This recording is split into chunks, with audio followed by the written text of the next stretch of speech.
विज्ञान की सारी चीजों को डिस्कस कर लेते हैं कि भौतिक विज्ञान में क्या क्या पार्ट हमको पढ़ने हैं। भौतिक विज्ञान की बात करें तो भौतिक विज्ञान में जो पहला चैप्टर है वह पहला चैप्टर है लाइट का। लाइट, और लाइट में है आपका रिफ्लेक्शन एंड रिफ्रैक्शन, यानी कि प्रकाश,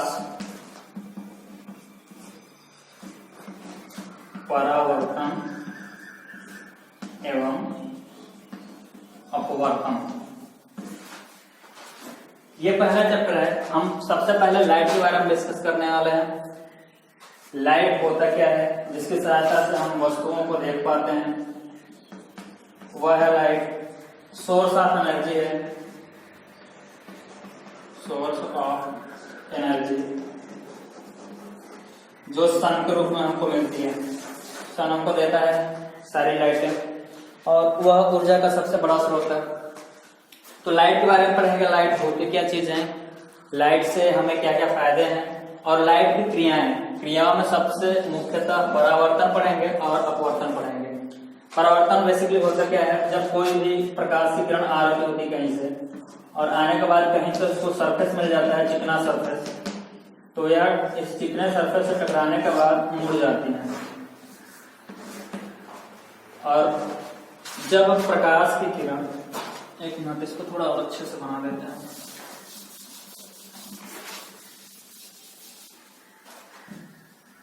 जब कोई प्रकाश की किरण माध्यम में रखे, माध्यम मतलब कि जिसमें से वो चल के जा रही थी, वायु हो गया या फिर वाटर हो गया, वहां से चल के जा रही तो रास्ते में कोई चिकना उसको सरफेस मिला जिससे कि वह रिटर्न होकर के दूसरी तरफ चली गई।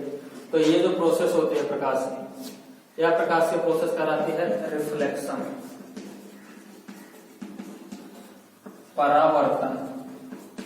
सीधी सी बात है कि जब वो टकराएगी चिकने सरफेस से तो अपने रास्ते को चेंज कर लेगी, मुड़ जाएगी, और ये मुड़ने की प्रक्रिया क्या कहलाती है, परावर्तन कहलाती है। एक इसका अपवर्तन वाला घटना भी है, देखते हैं वो क्या है। अगर यही प्रकाश की किरण चल के जा रही थी यहाँ से और ये जो माध्यम है अगर पारभाषक हो गया, मतलब कि यहाँ से अगर किरणें पार होकर तो दूसरी तरफ जा रही थी, तो आप ये कह सकते हो कि यह इसको जाना इस तरफ था, ये जाना था इसी से, लेकिन उधर जाएगा नहीं, यह चेंज होकर अपना रास्ता बदल देता है। तो जब प्रकाश की कोई किरण मार्ग में रखते हुए किसी दूसरे माध्यम में प्रवेश करती है, ध्यान देना परावर्तन में एक ही माध्यम होता है और यहाँ पे माध्यम चेंज होते हैं, यानी कि एक माध्यम से दूसरे माध्यम में जाएगी। सबसे बड़ा डिफरेंस है परावर्तन और अपवर्तन के बीच में। यहाँ पे माध्यम एक ही रहता है, यहाँ पे माध्यम परिवर्तित हो जाता है। तो जब माध्यम परिवर्तित होता है तो यहाँ से यहाँ के माध्यम में काफी डिफरेंस होता है। मान लेते हैं कि यहाँ पे अगर एयर है तो एयर से यहाँ पे मान लो कि ग्लास में चला गया, कांच में चला गया, तो कांच के पार्टिकल पास पास में है तो इसके जो मार्ग था उसमें डिफरेंस आ जाएगी, वह अपने मार्ग से हट जाएगी। जब प्रकाश की किरण एक माध्यम से दूसरे माध्यम में जाती है तो अपने मार्ग से हट जाती है, यह प्रक्रिया कहलाती है हमारी अपवर्तन। क्या हुआ सर?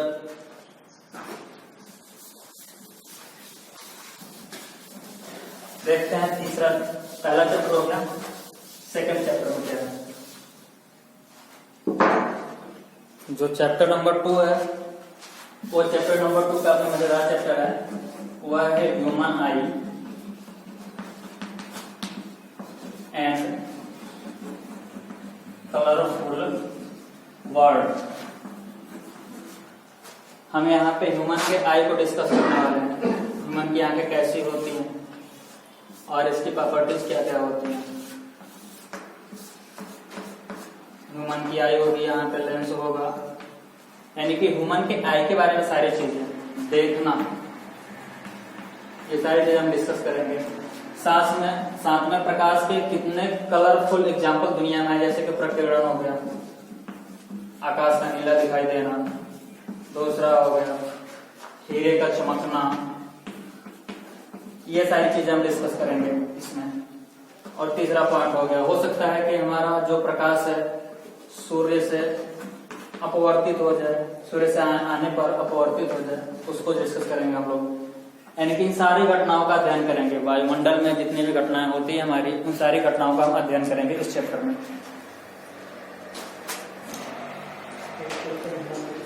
वैसे दुनिया बड़ी रंगीन है, इस समय नहीं है, इस समय साफ हो रही दुनिया, हम लोग देखेंगे बाद में चलकर।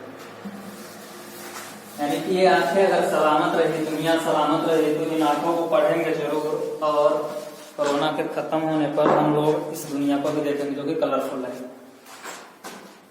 अगला चैप्टर है, इसमें आते हैं विद्युत में इलेक्ट्रिसिटी। इलेक्ट्रिसिटी क्या होती है? ये चैप्टर नंबर 3 है, इलेक्ट्रिसिटी।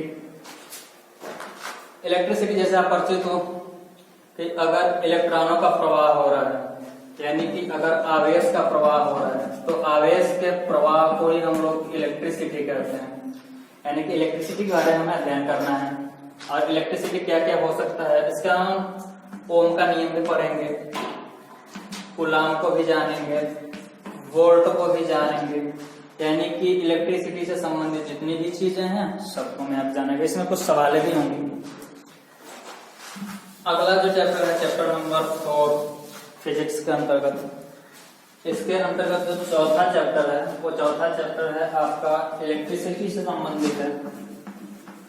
इलेक्ट्रिसिटी, इलेक्ट्रिसिटी में क्या है? इलेक्ट्रिसिटी तो थर्ड चैप्टर हो गया। फोर्थ चैप्टर में मैग्नेटिक इफेक्ट है। Magnetic effect of electric current, यानी मैग्नेटिक इफेक्ट चुंबकीय प्रभाव। यानी कि अगर यहाँ से एक वायर है, वायर में अगर धारा प्रवाहित हो रही है, लाइट जा रही है, तो इसके आसपास एरियाज में चुंबकीय गुण उत्पन्न हो जाएंगे। चुंबकीय गुण उत्पन्न हो जाएंगे, इसी का अध्ययन करेंगे हम लोग। सबसे अच्छा एग्जाम्पल अगर हम लोग ध्यान से देखें तो हम लोग ह्यूमन ने मोटर बनाया हुआ है, मोटर बनाया हुआ है, और क्या बनाया हुआ है? डायनामो बनाया है। मोटर मतलब कि जो लोग पंखे में यूज करते हैं वह मोटर बनाते हैं। डायनामो जिससे कि हम लोग विद्युत का निर्माण करते हैं। जनरेटर अगर देहाती भाषा में बोले तो विद्युत का निर्माण करते हैं। चलो कुछ कह रहे थे सर? यानी कि मोटर के बारे में हम पढ़ेंगे और डायनामो के बारे में पढ़ेंगे। ये 7 नंबर का क्वेश्चन आता है और मैक्सिमम टाइम आता है। ये काफी इंपॉर्टेंट है, ध्यान दीजिएगा। पिछले साल के स्टूडेंट को मैंने बोला था कि अच्छे से पढ़ाई कर लेना, इसलिए इतने लोगों ने पढ़ा नहीं इसके बारे में। तो हम लोग मोटर के बारे में डिस्कस करेंगे और डायनामो के बारे में डिस्कस करेंगे। इन विधियों को किसने दिया उसके बारे में डिस्कस करेंगे। अगर हम एक ओवरव्यू के रूप में देखें तो फिजिक्स में जो पहला चैप्टर है वह लाइट का है, और लाइट में से, और थर्ड चैप्टर आपका इलेक्ट्रिसिटी से। इन दोनों चैप्टर से आपको सवालें आएंगी, न्यूमेरिकल्स आएंगे, न्यूमेरिकल्स आएंगे। और जो सेकंड चैप्टर है, सेकंड चैप्टर और फोर्थ चैप्टर, इनमें से आपको थ्योरी आएगी। यानी कि जो न्यूमेरिकल होंगे वो पहले चैप्टर से और तीसरे चैप्टर से आएंगे, और जो थ्योरी होगी इनसे आएगी। ये थे आपके भौतिक विज्ञान के सिलेबस। अब पर्यावरण के सिलेबस देखेंगे अगले वीडियो में।